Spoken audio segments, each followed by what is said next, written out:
السلام عليكم ورحمة الله تعالى وبركاته. سيداتي اليوم غنقدم لكم شباكية مغربية كتجي رائعة وجديدة جدا اللي كنحتاجو في المقادير ديالها. هنا عندنا 2 كيلو ديال الدقيق اللي غادي يحط لينا سطل ديال الشباكية. هنا عندنا نافع او اليانسون، عندنا حبة حلاوة، هنا عندنا معلقة كبيرة، وهنا عندنا معلقة كبيرة، هنا عندنا الكوزة او جوز الطيب اللي غادي نحكوه، هنا معلقة كبيرة من القرفة، عندنا قنينة من المزهر، قنينة صغيرة، عندنا كاس صغير من الخل، عندنا كاس ديال السنجلان مطحون او سمسم مطحون، كاس لاروب من الزبدة اللي ذوبناها، وكاس كبير من زيت المائدة. والان سيداتي ندوزو للعجين. اذا سيداتي حنا وضعنا هنايا 2 كيلو ديال الدقيق في اناء العجين، غادي نضيفو عليه معلقه كبيره من القرفه. غادي نبداو بالمواد الجافه اولا، النافع، وهنا عندنا معلقه كبيره من النافع او اليانسون، هنا معلقه كبيره من حبه حلاوه، هنا عندنا الكوزه او جوز الطيب اللي غادي نحكوه منه غير شويه، ما نكثروش.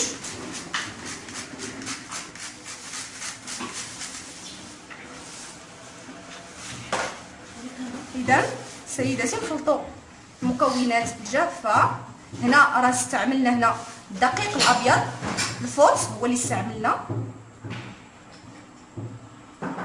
نخلطوا المواد الجافه جيدا، نضيفوا السمسم او الزنجلان مطحون،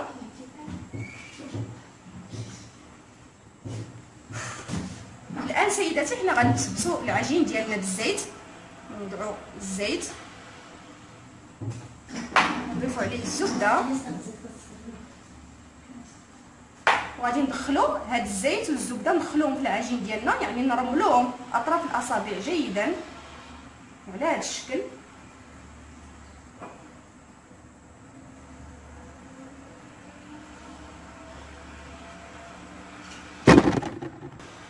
والان سيداتي غادي نضيفوا الخل ونضيفوا الماء الزهر. حنا تنجمعوا العجين ديالنا بهذه الطريقه.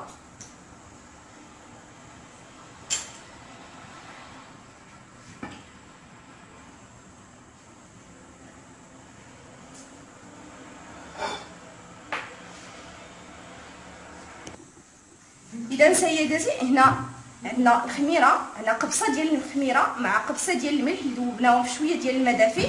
هادو ما كنديروهم حتى الاخر، حتى كنضيفوا جميع المكونات وكنديروهم. انا 2 مكونات نسيتهم، درنا الخميره وقبصه ديال الملحه اللي كندوبوهم في الماء دافي. اذا سيداتي كيف ما كتلاحظوا معايا انا هذا العجين ضفت عليه نصف كاس ماء دافي. نضيفوا نصف كاس ماء دافي فقط، ما نزيدوش عليه وما نخليوش العجينه ديالنا تكون رطبه، نخليو العجينه ديالنا قاصحه. كما كتشوفوا معايا راه العجين ديالي انا ما رطبش، ونبقى ندلك فيه حتى يطلق ليا العجين، ما نزيدوش الماء، نصف كاس فقط. اذا سيداتي كيف ما كتلاحظوا معايا انا راه جمعت العجين ديالي، والعجين ديالي راه جاي واقف. كيف ما كتلاحظوا ما نخليوش العجينه ترطب بزاف، ما نديروش الماء بزاف، ما نخليو تكون العجينه ديالنا واقفه باش الشكل ديال الشباكيه ديالنا يجي زوين وتجينا هشيشه. اما الا كان العجينه رطبه بزاف كثرنا ليها الماء فالشكل ديالها ما كيجيش زوين، وايضا كتجي قاصحه ما كتجيش رطبه. يعني ردوا البال مزيان للماء نستعملوا. قلنا 2 كيلو ديال الدقيق كنستعملوا فيه نصف كاس من الماء دافي. اذا سيداتي ودابا غادي نجمع العجين ديالي كيف ما كتلاحظوا، نديرها على شكل كويرات كما كتشوفوا معايا، وغادي نغطيها بغطاء بلاستيكي هو اللي غادي يرطب لينا العجينه كما كتلاحظوا معايا. هذا هكا كيجي الشكل ديالها وكنحطوها. اذا سيداتي كيف ما كتلاحظوا انا شكلت العجين ديالي على شكل كويرات. غادي نحطها هنايا، وانا هذه هي اول كويره صيبتها، هي الاولى غادي نبدا بها، وهذه اخر كويره. حنا غادي نحطوهم في غطاء بلاستيكي بحال هذا الشكل، وغادي نسدو عليهم، وغادي نبداو الان نسرحوا العجين ديالنا. اذا سيداتي هنايا عندي كويره العجين كما كتشوفوا راه قاصحه ما رطباش، قاصحه شويه. غادي نوضعوا الدقيق، نوضعوا عليها الدقيق بحال هكا، نسرحوها شويه بالزينه، وغادي نطلقوا هاد الديلات على هاد الشكل.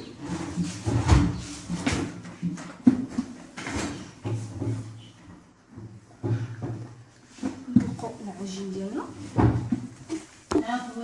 اذا سيداتي من بعد ما سرحنا العجين ديالنا كما كتشوفوا غادي نقطعوها في الجراره. شفتوا الشكل ديال الجراره كي داير، او القطاعه، شوفوا الشكل ديالها كي داير، ونقطعوا على هذا الشكل. والان غادي ندوزوها في آلة التوريق. اذا سيداتي هذه هي آلة التوريق ديالنا اللي غادي نديرو فيها العجين. هنايا راه دايره آلة التوريق على النمره 5، دايره على النمره 5. وغادي نبدا نورق في العجين ديالي غير بشويه باش ما تقطعش لينا العجينه.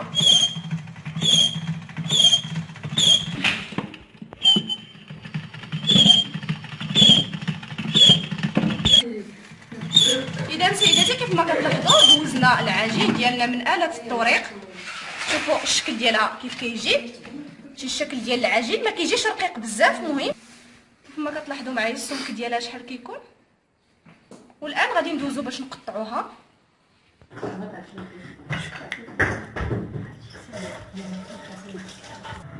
اذا سيداتي كيف ما كتلاحظوا معايا حنا راه ورقنا العجين ديالنا وغادي نبداو نقطعوا الشباكيه ديالنا. نقطعوا هذا الجانب هذا، كنديروا حسبوا 1 2 3 وكنقطعوا.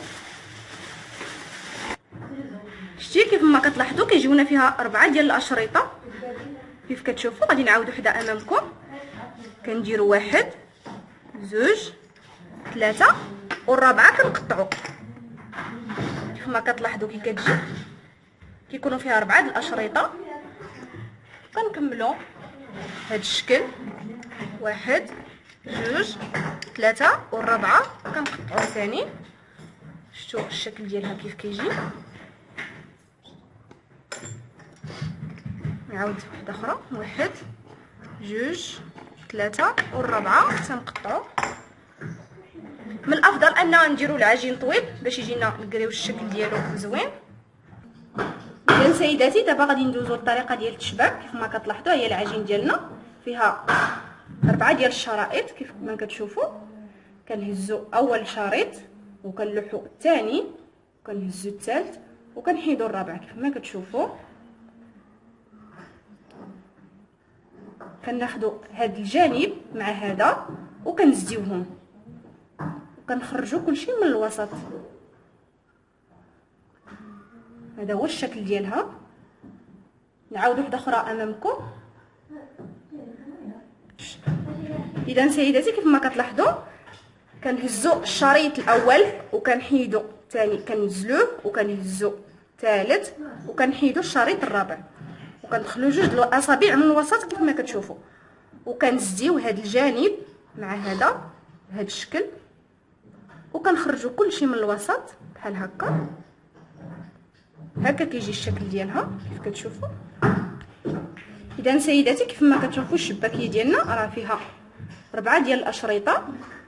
كنهزوا الشريط الاول وكنحيدوا الثاني، ندير 2 الاصابع ونهزوا الثالث ونحيدوا الشريط الرابع ونجيبوا هذا الجانب مع هذا ونزديوهم مزيان باش ما تطلقش لينا الا غادي نقليوها. وكنقلبوا من الوسط. شوفوا الشكل ديالها كيف كيجي. هذا هو الشكل ديال الشباكيه ديالنا. غادي ناخذوا بلاطو باش نستفوا فيه، نوضعوهم في بلاطو نغطيوهم بشي زيف حتى نبداو نقليو فيهم. شفتوا الشكل ديال الشباك ديالها كيف كيجي. اذا سيداتي هذه هي الشباكيه ديالنا. حنا وضعنا المقله وضعنا فيها الزيت حتى سخن مزيان. والان غادي نبداو نحطوه في الشباكيه ديالنا في الزيت على هذا الشكل باش نقليوها. خليو الزيت حتى يسخن مزيان.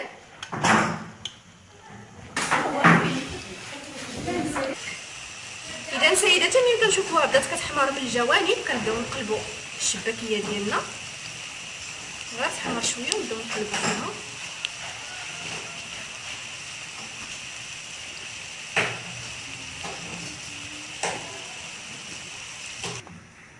اذا سيداتي كنحيدوها من الزيت من بعد ما كتحمر لينا، كنحطوها في شي بصيل على هذا الشكل.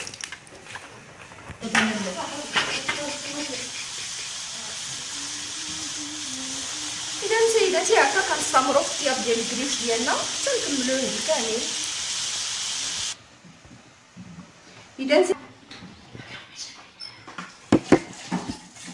اذا سيداتي كيف ما كتلاحظوا كنديروا الشباكيه ديالنا في العسل،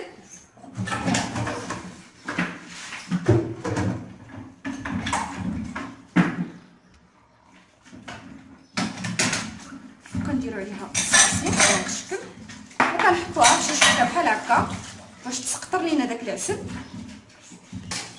اذا سيداتي كنحيدوا كيف ما كتشوفوا الشباكيه ديالنا من العسل، كنديروها في شي شبكه باش تسقطر، كنديروا عليها السمسم وكنحطوها بهذا الشكل.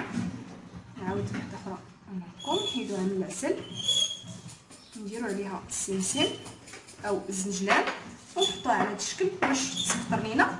كنبقاو على هذه العمليه حتى نكملوا. اذا سيداتي هذا هو الشكل النهائي للشباكيه ديالنا. كتشوفوا الشكل ديالها كيف كيجي رائع جدا، يجي الشكل ديالها رائع والمذاق ديالها ألذ. كتجي هشيشه كما كتشوفوا معايا، كتجي هشيشه ومعسله زوينه بزاف. كنتمنى انكم تجربوها وتنال الاعجاب ديالكم، وللمزيد من الوصفات اشتركوا معنا في القناه. والسلام عليكم ورحمه الله تعالى وبركاته.